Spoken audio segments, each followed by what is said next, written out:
우리 성도님들 참 인간적인 마음으로 참 존경합니다. 피곤하고 힘들고 노곤한 이 밤 주님을 사모함으로 이 자리에 섰다라는 것 정말 존경합니다. 주님의 은혜와 하나님의 사랑이 무엇인지 알기에 이 자리에 나오신 줄 믿습니다. 하나님께서는 우리를 부르셨습니다. 그 부르심에는 은혜가 있습니다. 그 은혜를 경험한 사람은 무엇을 경험하게 되냐면 하나님의 사랑을 알게 됩니다. 그 사랑을 누리는 자가 됩니다.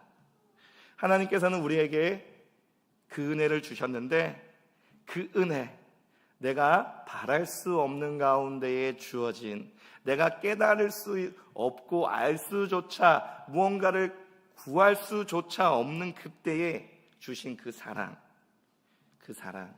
그 사랑이 무엇인지 알기에, 아니 이제 그 사랑을 더욱더 누리고 싶기에 우리는 이 자리에 나온 줄 믿습니다.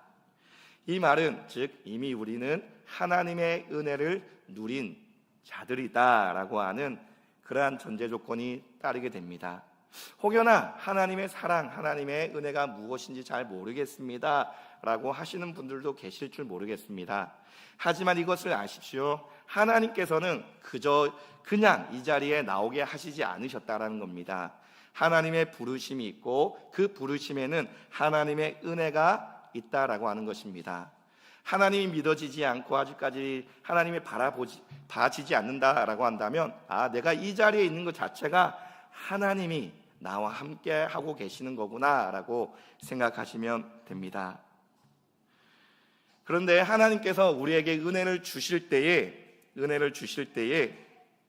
과연 그 은혜, 우리가 말하는 그 은혜 그냥 주셨을까요? 우리 오늘 본문 29절 말씀 함께 읽어보도록 하겠습니다. 29절 말씀입니다. 시작. 그리스도를 위하여 너희에게 은혜를 주신 것은 다만 그를 믿을 뿐 아니라 또한 그를 위하여 고난도 받게 하려 하심이라. 아멘. 오늘 본문에서 하나님께서는 빌립보 교회 성도들에게 은혜를 주셨는데 그 은혜가 예수님을 위한 것이다 라고 이야기하고 있는 것입니다. 은혜를 주었는데 그 은혜를 누구를 위한 것이다? 예수 그리스도를 위한 것이다 라고 29절에 이야기하고 있는 것입니다. 은혜, 앞서 제가 말씀드렸습니다. 우리가 바랄 수 없는 가운데 주어진 것이 은혜다. 그래서 우리는 이것을 흔히 선물이다 라고 표현을 합니다. 하나님께서 우리에게 주신 선물이다. 그런데 오늘 말씀 가운데에서는 그 은혜를 주었는데 그것이 누구를 위한 것이냐면 예수 그리스도를 위한 것이다 라고 이야기하고 있는 것입니다. 그를 위하여 고난도 받게 하려 하심이라. 물론 하나님께서 우리에게 은혜를 주실 때에 조건으로 주신 것이 아닙니다. 하나님께서 우리에게 은혜를 더해 주실 때에는 너는 이것을 완성해야지만 그것을 누릴 수 있어 라고 주신 것이 아닙니다. 그런데 그 은혜를 주실 때에는 그 은혜를 아는 사람은 그 은혜를 따르는 삶을 살아가게 됩니다.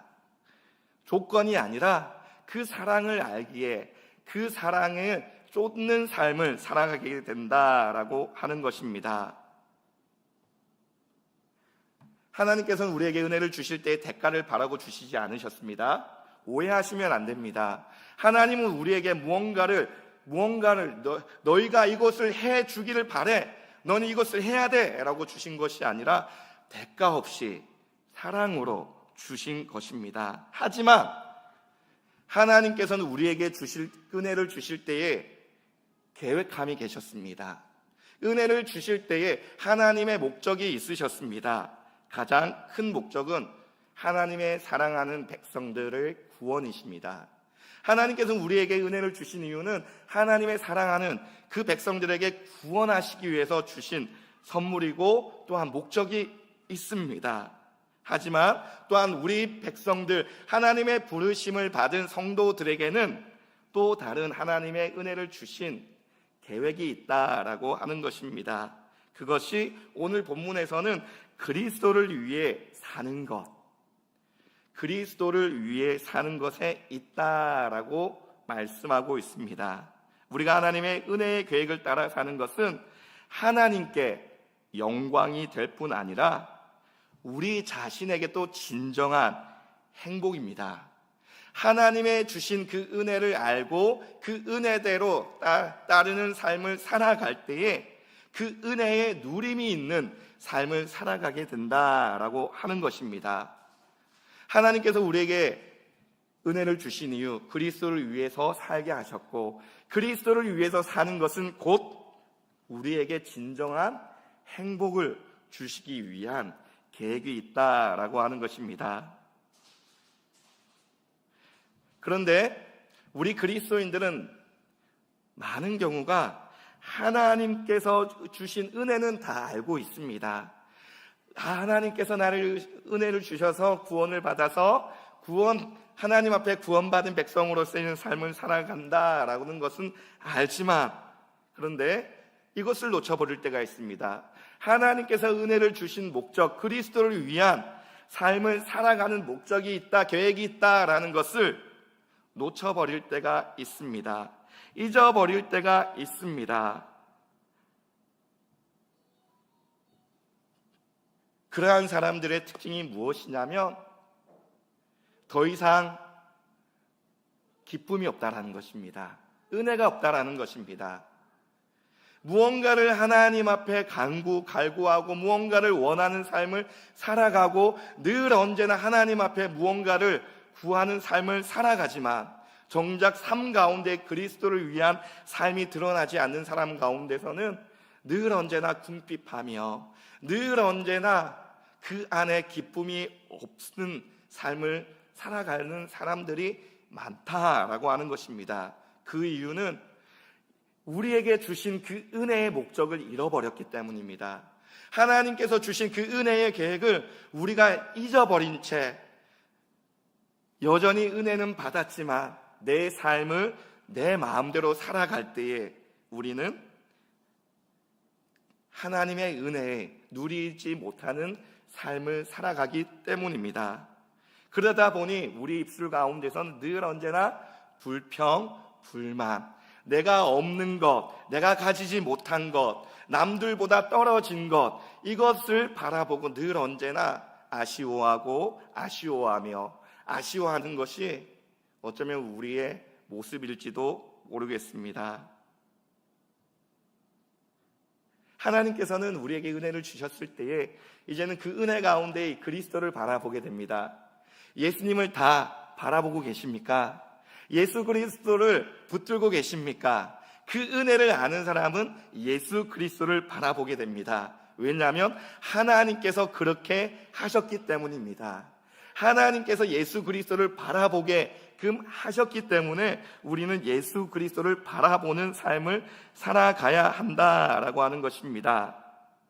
그리고 그 삶은 우리 가운데 오늘 말씀 가운데서는 예수 그리스도를 위하여 고난도 받게 하려 함이다라고 이야기하고 있습니다. 그 말은 꼭 우리의 삶이 우리가 생각하는 것처럼 되지 않는다, 우리가 생각하는 그런 것이 아닐 수도 있다라고 하는 것을 성경은 우리에게 알려주고 있습니다. 은혜는 자기 만족을 위한 것이 아닙니다. 우리에게 주어진 은혜는 내 만족을 위한 것이 아님을 우리는 알아야 합니다.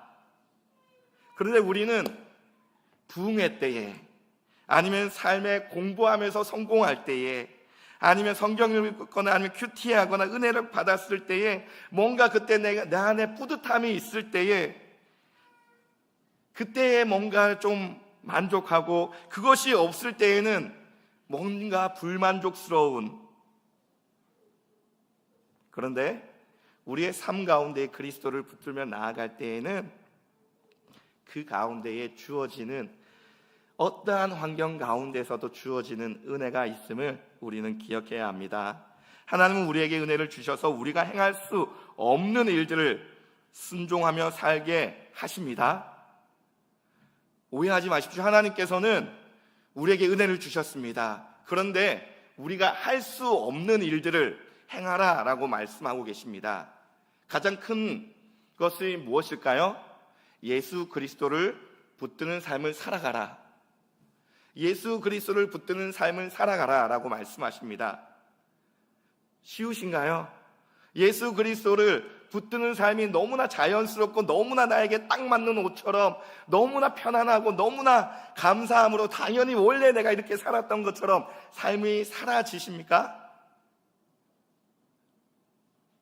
대부분 안 그러실 겁니다.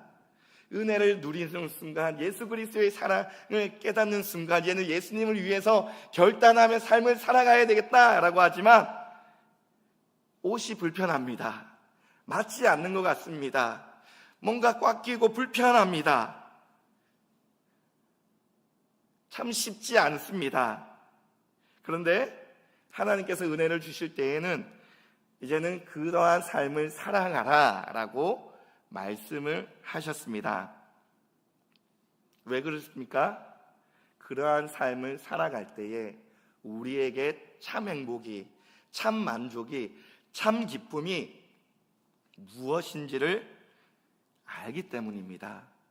우리는 죽어 있었습니다. 하나님과 단절되어 있었습니다. 하나님과 멀어지려고 하는 그러한 존재들입니다. 아니, 멀어져 있었습니다. 그런데 이제부터는 하나님과 가까워지고 하나님께로 나아가는 삶입니다. 그때의 은혜를 주시면서 예수 그리스도를 위해서 살아라 라고 말씀하셨습니다. 그렇다고 한다면 그리스도를 위해 산다라는 것, 어떠한 삶일까요? 크게는 세부적으로 나누기보다 크게 두 가지로 살펴보려고 합니다. 첫 번째는 교회를 위한 고난입니다. 교회를 위한 고난. 예수님은 우리의 죄를 대신 지시고 십자가 고난을 당하시고 죽으심으로 우리의 구원을 영원히 단번에 이루셨습니다. 예수님의 죽으심과 살아나심으로 이제는 우리에게 구원의 영원한 삶의 소망이 주어졌습니다. 그것을 믿는 자마다 이제는 영생을 누리는 삶을 살아갈 수 있게 되었습니다. 우리에게 거기에 더 이상 보탤 것이 없습니다. 우리가 어떻게 무언가를 하지 않아도 이미 믿기만 하며 주어진 것이 은혜입니다. 구원입니다. 그 어떤 것도 구원의 은혜에 추구할 것이 없습니다. 그 고난은 오직 예수님 혼자 담당하셔야 했던 것이고, 그리고 예수님만이 하실 수 있는 일이었습니다. 그런데 성경은 예수님이 십자가 죽으심으로 우리의 구원을 하셨는데 또 다른 예수님의 고난을 제시합니다. 그것은 바로 예수님이 당신의 몸인 교회 안에 남겨주신 고난입니다. 골로새서 1장 24절입니다. 골로새서 1장 24절 함께 읽어보도록 하겠습니다. 시작. 나는 이제 너희를 위하여 받는 괴로움을 기뻐하고 그리스도의 남은 고난을 그의 몸된 교회를 위하여 내 육체에 채우노라. 예수님이 십자가에서 지신 고난이 당신의 육신의 몸으로 짊어지신 것인 반면 예수님이 이 땅에 남겨두신 고난은 영적인 몸인 교회가 예수님과 함께 연합되어 있기 때문에 겪게 되는 예수님의 고난입니다. 주님의 몸된 교회는 누구와 연결되어져 있습니까? 예수 그리스도와 연결되어져 있습니다. 교회는 사람들이 그저 모여 있는 공동체가 아니라 예수 그리스도와 연합한 것이 교회입니다. 그런데 이 교회 가운데에 남겨두신 고난이 있다라고 말씀하고 있습니다. 이 고난은 예수님께서 이 세상에 다시 오셔서 교회의 불완전한 것들을 다 떨쳐버리고 완성되실 그날까지 감당해야 될 고난입니다. 그래서 남아있는 고난 혹은 그리스도의 남은 고난이다라고 말하곤 합니다. 하나님께서 우리에게 은혜를 주신 것은 이렇게 그리스도의 몸인 교회를 위해서입니다. 우리가 은혜 받은 것, 그것은 주님의 몸된 교회를 세우기 위함입니다. 주님의 몸된 교회를 세운다라는 것은 곧 내가 세워진다라는 것입니다. 우리가 세워진다라고 하는 것입니다. 주님의 몸된 교회가 세워진다라고 하는 것은 주님과 연합한 우리가 함께 세워진다라고 하는 것입니다. 그런데 그 교회를 세워갈 때에 고난이 있다라고 이야기합니다. 교회의 아픈 것을 나의 아픈 것으로, 교회의 고통을 나의 고통으로, 교회의 부족한 것을 나의 부족함으로 나를 희생하고 바쳐서 교회를 온전히 만들라고 하나님은 은혜를 주셨습니다. 교회는 누가 세워가냐면 은혜 받은 자들이 세워가는 공동체입니다. 몇몇 사람들이 세워가는 것이 아니라 우리 모두가 함께 세워가는 것이 몸된 교회인 것입니다. 그것이 교회에게 주어진 고난입니다. 무슨 말인지 이해하시죠? 무슨 말인지 이해하시죠? 왜 그것이 고난입니까? 라고 이야기하실 수도 있습니다. 하지만 함께 직접 참여하며 세워 나아갈 때에 참 뜻대로 되지 않습니다. 계획대로 되지 않습니다. 마음대로 되지 않습니다. 참 힘들 때가 많습니다. 씁쓸할 때도 있습니다. 참 괴로울 때도 있습니다. 아플 때도 있습니다. 혼자 또한 외롭다고 느껴질 때도 있습니다. 몸된 교회 가운데에, 하지만 그것이 우리에게 은혜를 주셔서 그 고난 가운데에 함께 참여함으로 그리스도에 참여하는 몸된 교회, 즉 우리로 하여금 은혜를 주심으로 그것에 이제는 우리가 감당해야 된다라고 성경은 우리에게 알려주고 있습니다. 교회는 은혜를 받은 사람들이 세워갑니다.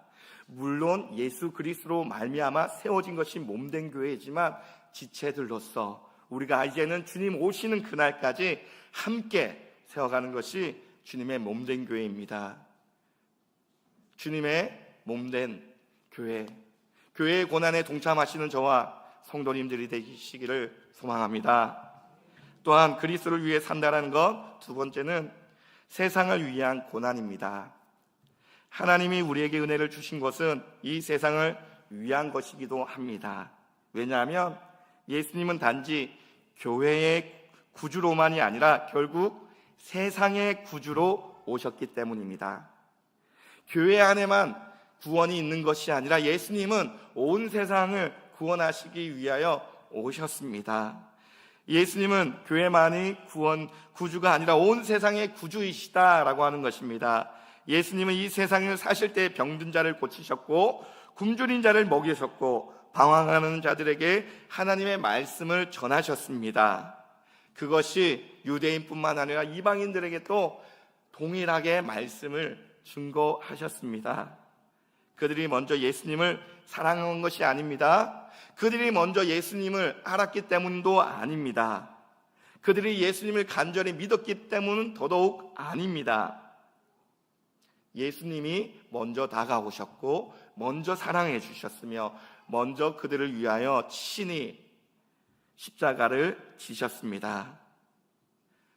우리 모두 인류를 위하여 지셨다라고 하는 것입니다.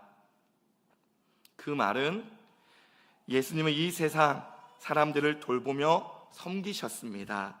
요한복음 10장에 잘 나타나 있습니다. 요한복음 10장 16절 말씀을 함께 읽어보겠습니다. 10장 16절 말씀입니다.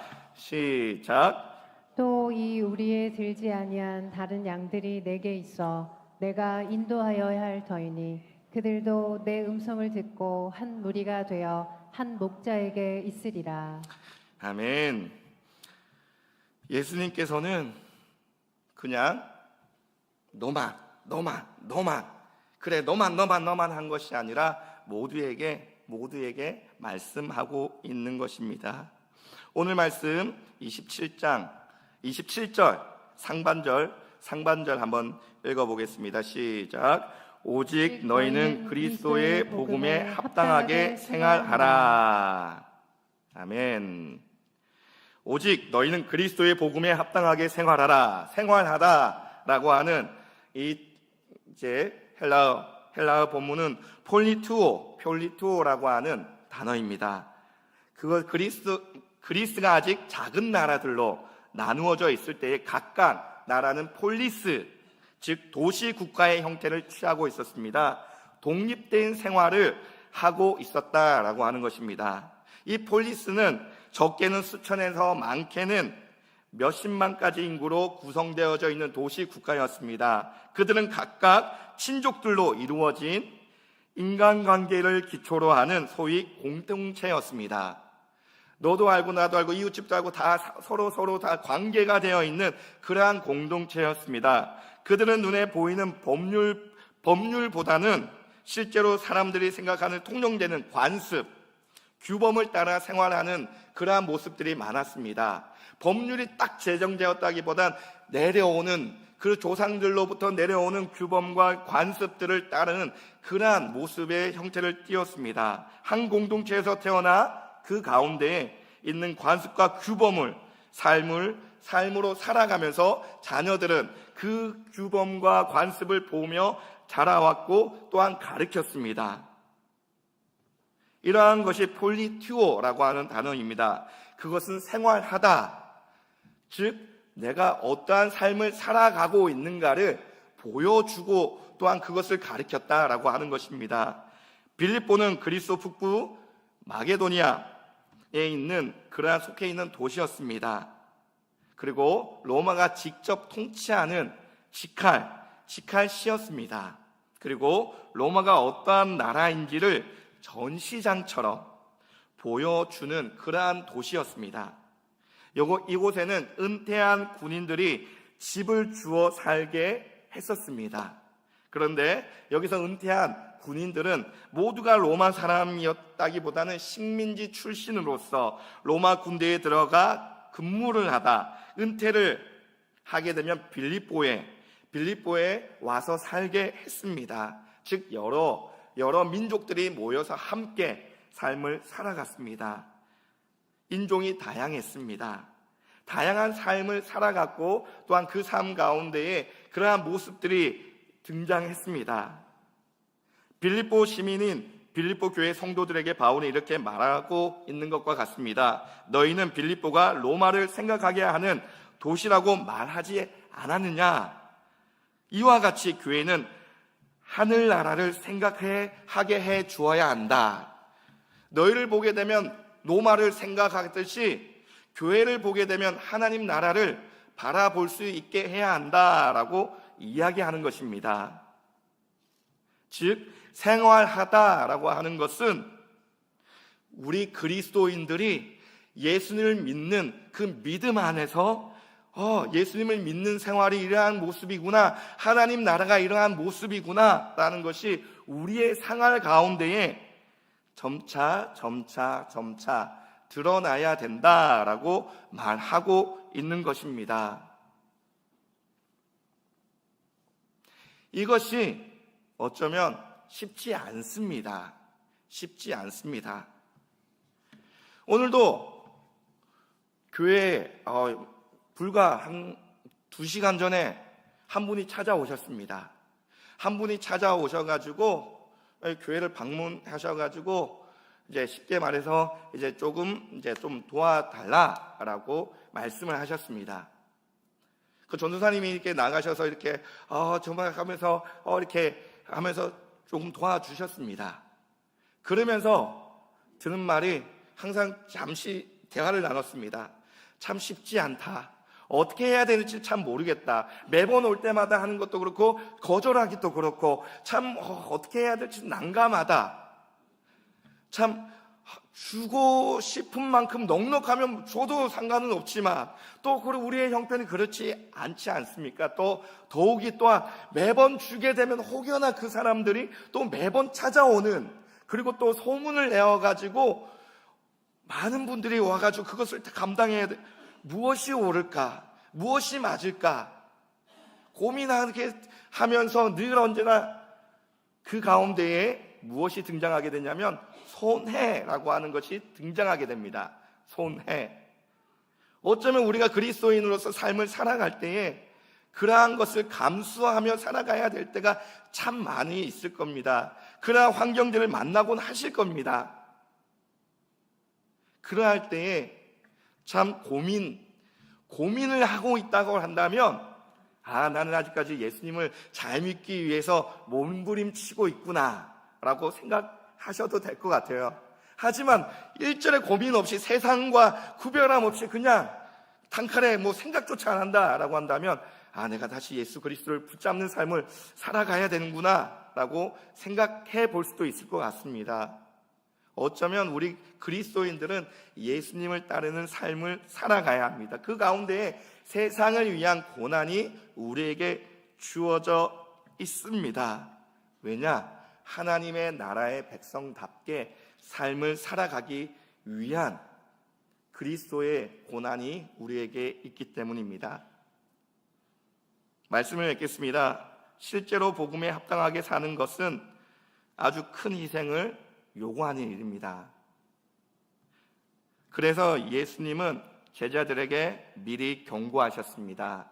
마태복음 16장 24절에서 25절 말씀입니다.